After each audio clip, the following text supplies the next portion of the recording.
Guys! Alors bienvenue sur ma chaîne. Alors comme vous voyez, j'ai mon petit serre-tête sur la tête parce que je vais faire ma routine du soir. Et en même temps, on va discuter parce que je suis à la moitié de mon Erasmus et je peux vous dire qu'il y a des choses à dire. Alors, pour commencer, je vais me désinfecter les mains. Je vais déjà mettre ma lotion. Bref, nous ne sommes pas ici pour parler de ma routine. Nous sommes ici pour parler d'Erasmus. Alors, comme vous le savez, ou peut-être que vous ne le savez pas, puisque c'est la première fois que vous voyez ma tête, je suis en Erasmus à Santander, au nord de l'Espagne, dans la commune de Cantabria. Et du coup, je suis ici que pour le premier semestre. Officiellement, j'ai commencé les cours le 16 septembre et je termine, je pense, le 21 décembre, examen compris. Donc, c'est assez court. Je dois grave faire un hommage parce que pour des petits boutons là, j'aime pas ça. Donc, moi, je suis à Cécine, c'est Ciné, comme il dit ici. Du coup, c'est une école privée de business, communication et design. Et moi, je n'ai pas énormément de cours. Donc, c'est-à-dire que, en fait, en Belgique, au Q1, j'ai 30 crédits. Et ici, j'ai le même équivalent. Donc, j'ai 30 crédits aussi. Mais chaque cours fait 7 crédits et demi. Du coup, avec 4 cours, j'ai déjà 30 crédits en fait. Alors qu'en Belgique, j'ai beaucoup plus de cours. Bref. Mon premier cours, c'est Business English. Ensuite, j'ai Organizational Behavior, j'ai Social Media Management et j'ai Audiovisual Communication, non, Audiovisual Technology and Communication, voilà. Ah oui, j'ai également Espagnol intermédiaire, mais ça, c'est un cours optionnel et t'as pas d'examen, c'est juste pour toi si tu veux améliorer ton espagnol, etc. Donc voilà, donc au total, j'ai 5 cours et par semaine, je pense que j'ai 10 heures de cours par semaine ou quelque chose comme ça. Faudrait que je recompte parce qu'en fait, les cours sont divisés par heure. Donc, par exemple, en Belgique, un cours dure 2 heures alors qu'ici, un cours, ça dure 1 heure. Et généralement, ça dure un petit peu moins parce que on fait les présences, du coup, ça prend un petit peu de temps et on finit généralement 5 minutes avant. Donc, compte 50 minutes de cours, donc c'est vraiment chill par rapport à ça, franchement, parce que les cours de 2 heures, parfois c'est vraiment lourd quoi. Et aussi, généralement, je commence l'après-midi, à part le mardi, je commence à 11 heures, mais franchement, c'est assez chill. Donc, j'ai pas d'horaire lourd en fait, mon horaire est assez bien. Et le vendredi, je n'ai pas cours, donc ça fait vraiment plaisir. Une petite semaine de 4 jours, on ne dit pas non. Moi, j'ai pris Business English. C'est un cours qui touche différents sujets. Et chaque 2 semaines, on parle d'un nouveau sujet et la semaine d'après, on a une présentation orale à faire par groupe du coup. Franchement, c'est que ça. C'est tous les cours, c'est seulement des présentations. Donc, il n'y a pas d'examen. La prof te note selon la manière dont tu parles, selon ton anglais, ta grammaire, si tu fais bien passer le message. Bref, c'est vraiment comment tu communiques le message. Ensuite, j'ai le cours Audiovisual Technology and Communications. Donc, j'ai pris ce cours-là parce que c'est communication. Et comme je suis en communication, je voulais quand même un cours dans lequel je pourrais faire de la vidéo. En fait, c'est un cours qui est assez axé sur la publicité. On a eu plusieurs cours théoriques où le prof nous parle un peu des règles de comment filmer, etc., etc. On analyse aussi des pubs. Donc voilà, c'est assez intéressant et c'est assez similaire à ce que j'ai fait l'année passée à l'IEX. Donc on a dû tourner une pub, on a dû écrire un script aussi. Je passe à mon deuxième produit parce que depuis je parle. J'ai quoi d'autre cours? J'ai Organizational Behavior. Alors ça, comment expliquer ce cours? En fait, c'est un peu un mélange de psychosociaux, des trucs d'études, d'analyse. Mais là, c'est destiné à une entreprise. Ce cours est quand même intéressant, mais il est un petit peu casse-tête. Et le dernier cours que j'ai, c'est Social Media Management. Alors, dans le cadre de ce cours, j'ai dû créer un Instagram. Et en fait, elle t'apprend comment promouvoir ton business sur Instagram pour le coup. Elle t'apprend à définir ton client idéal, définir ta stratégie marketing, etc. Et franchement, c'est un cours que j'aime beaucoup.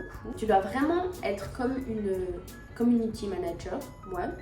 Et franchement, j'aime trop faire ça. En fait, tous les cours sont en évaluation continue, c'est-à-dire que tu as souvent des assignments, des devoirs tout le temps. Tout le temps. Donc, il faut vraiment travailler, il faut vraiment être constant. Moi, je trouve qu'il faut quand même pas perdre de fil parce qu'après, tu peux vite être submergé parce qu'en fait, tu as les devoirs qu'il faut rendre toutes les 2 semaines environ, je dirais, par cours. Puis, tu as aussi les progress tests. Donc, ça, c'est des tests de progression. Ça évalue ton progrès, si on peut dire ça comme ça.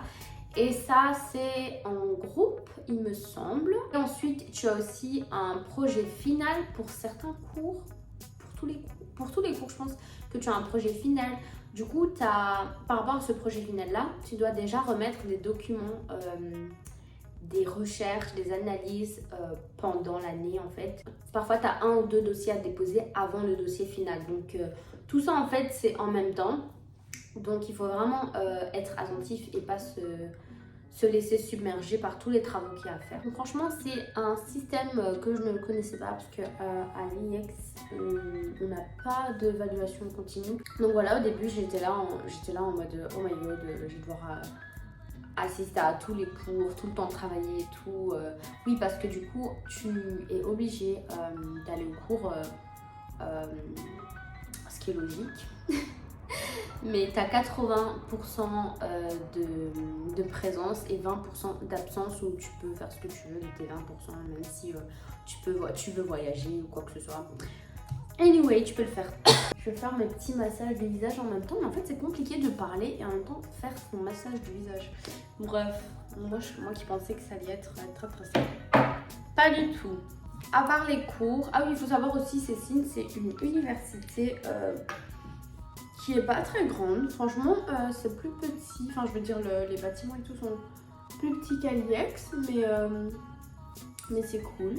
Enfin, les profs sont vraiment super gentils. Les classes sont plus petites aussi. Et franchement, c'est bien parce que et comme ils font aussi les présences, bah, ils te voient souvent, ils savent qui t'es et tout. Donc, voilà.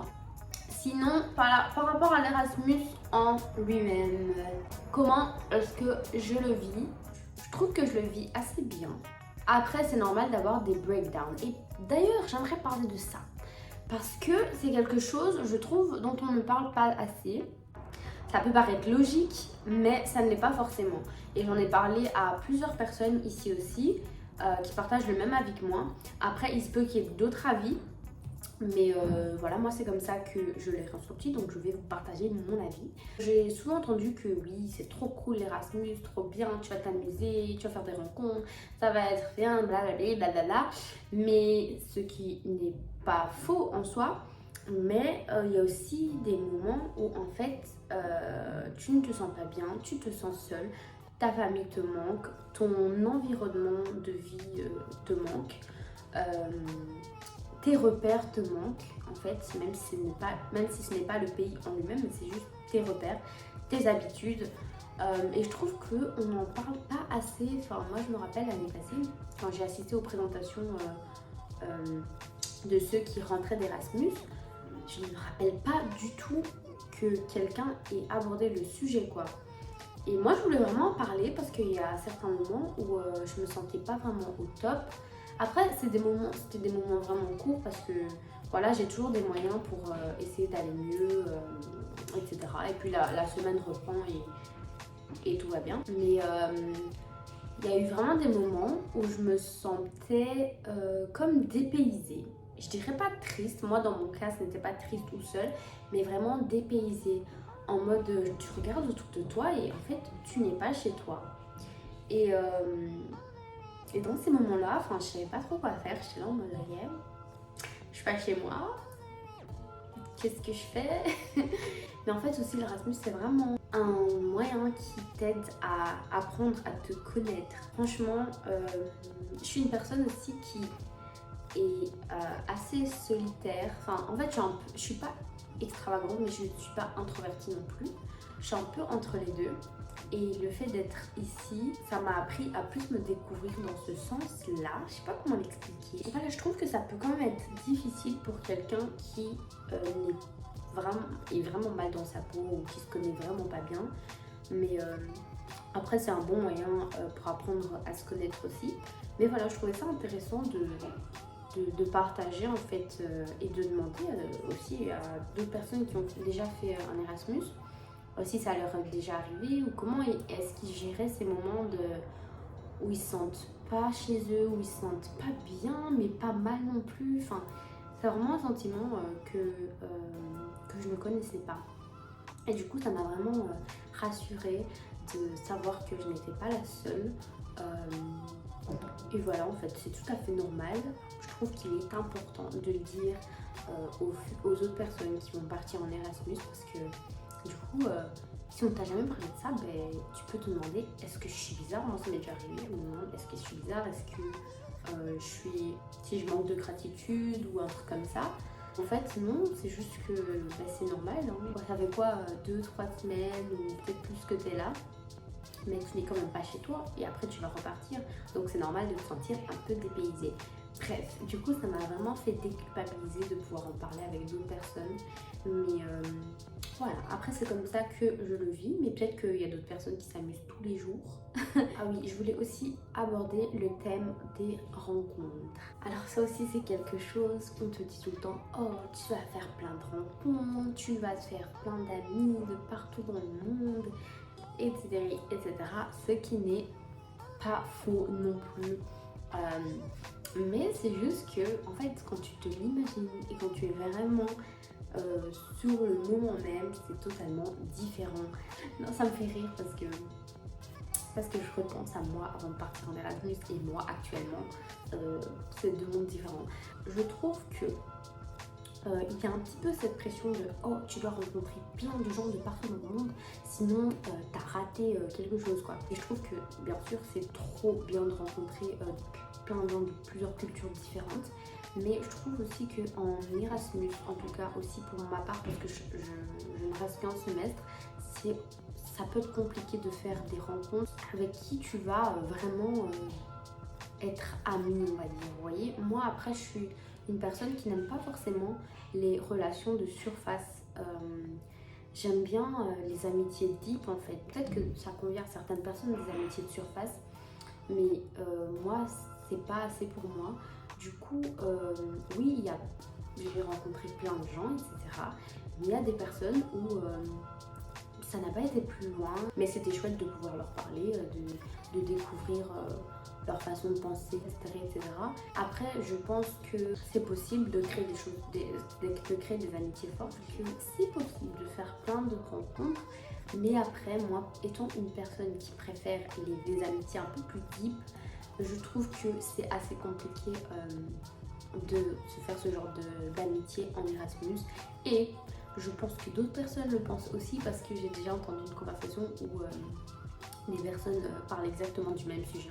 Et aussi particulièrement ici en Espagne et particulièrement à Santander, il y a énormément d'étudiants français. Et nous, ce qu'on nous disait l'année passée, c'était oh, évitez les Français, etc. Il y en a plein à Cécine, etc. Sauf qu'en fait, il y en a tellement que tu ne peux pas forcément les éviter. Donc, même dans les classes, dans les groupes de classe et tout, tu vas forcément te retrouver avec des Français.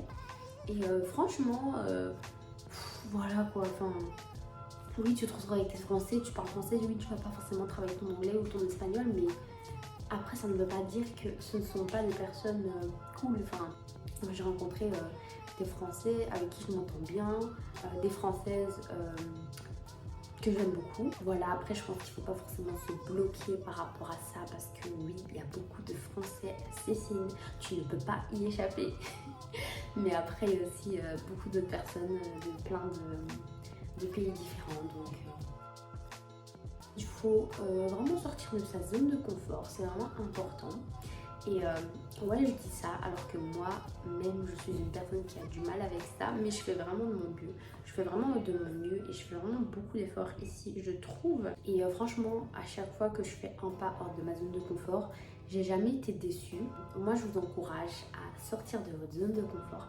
Après, il faut se connaître aussi. Donc, par exemple, moi, je suis une personne, comme je vous l'ai dit, j'aime bien être entourée, mais j'aime bien aussi mes moments toute seule. Donc, il faut aussi se connaître et savoir quand est-ce que, oui, tu vas faire plein d'activités, tu vas sortir et c'est trop cool. Et quand est-ce que tu as besoin d'un temps, un jour, une demi-journée, pour te reposer, te ressourcer, faire une activité toute seule qui va en fait te recharger. Par exemple, ça fait maintenant une semaine que j'ai commencé à me réveiller plus tôt, à aller marcher près de la plage, à aller lire sur la plage avant mes cours. Parce que comme je vous l'ai dit, je commence généralement tard, donc j'ai vraiment le temps de faire ça. Et il m'a aussi fallu vraiment le temps de trouver mon rythme aussi, ça a été difficile. Mon rythme de sommeil, mon rythme de cours, etc. Enfin, j'arrivais pas à m'habituer au rythme et parfois je me culpabilisais aussi, mais je trouve qu'il faut vraiment pas se culpabiliser parce que franchement, t'es dans un autre pays déjà, t'as fait vraiment le pas de faire ça et en plus tu te culpabilises parce que je sais pas, t'arrives pas à faire un truc. Oh, il y en a marre, c'est bon, on respire. On souffle, on prend du recul pour pouvoir avoir une perspective différente et mieux s'organiser, mieux s'organiser en fait. Moi c'était vraiment un problème l'organisation. Parce que du coup, j'étais trop perturbée parce que il faut savoir qu'à l'IEX, les cours en audit ne sont pas obligatoires, il n'y a pas de présence, etc. Donc les cours de 8 heures, même parfois les cours de 10 heures, je n'y allais pas forcément. Et du coup ici je dois aller à tous les cours. Donc sachant que je commence le cours à 14 heures, ben, parfois je prenais l'habitude de dormir tard, mais du coup je me réveille tard. Et puis je me réveille directement pour me préparer pour aller en cours, mais du coup ma journée elle passe super vite et je suis arrivée au bout de la journée, j'ai rien fait à part aller au cours et en fait c'était un petit peu culpabilisant, etc. ce rythme-là. Mais comme j'ai dit encore une fois, ça ne sert à rien de se culpabiliser. Moi je me disais tout le temps, arrête de culpabiliser. Mais en même temps, il faut aussi se bouger. Faut pas non plus dire, oh j'arrête de culpabiliser mais je reste une larve. Non. Cette attitude, c'est non. Franchement, maintenant, j'essaye de faire quelque chose le matin avant d'aller en cours, quelque chose qui va me faire du bien, me ressourcer principalement. Parce que justement, je vais aller en cours, ça va me fatiguer encore plus. Je vais voir des gens, etc. Du coup, ça va me prendre de l'énergie. Et puis, je rentre le soir, il faut faire à manger, il faut faire mes travaux, etc. Donc j'essaye vraiment de me réveiller et de faire quelque chose de ma vie le matin. Parce que ce n'est pas une vie de se réveiller à midi. Je parle personnellement, si vous le faites et que vous le vivez bien, c'est très bien. Chacun sa vie. Donc voilà pour la moitié de mon Erasmus. J'aimerais aussi aborder les sujets des activités et des restos à faire ici à Santander, mais je ferai ça dans une prochaine vidéo. Là je vais terminer ma skincare. J'espère que ça a été intéressant et j'espère que si tu regardes cette vidéo et que tu pars en Erasmus l'année prochaine, que ça a pu t'aider. Et si tu as d'autres questions, n'hésite pas à m'écrire. Bisous, bonne nuit. Pourquoi je dis bonne nuit? Peut-être que vous regardez ça, il est 15h. Bref, anyway, ciao ciao.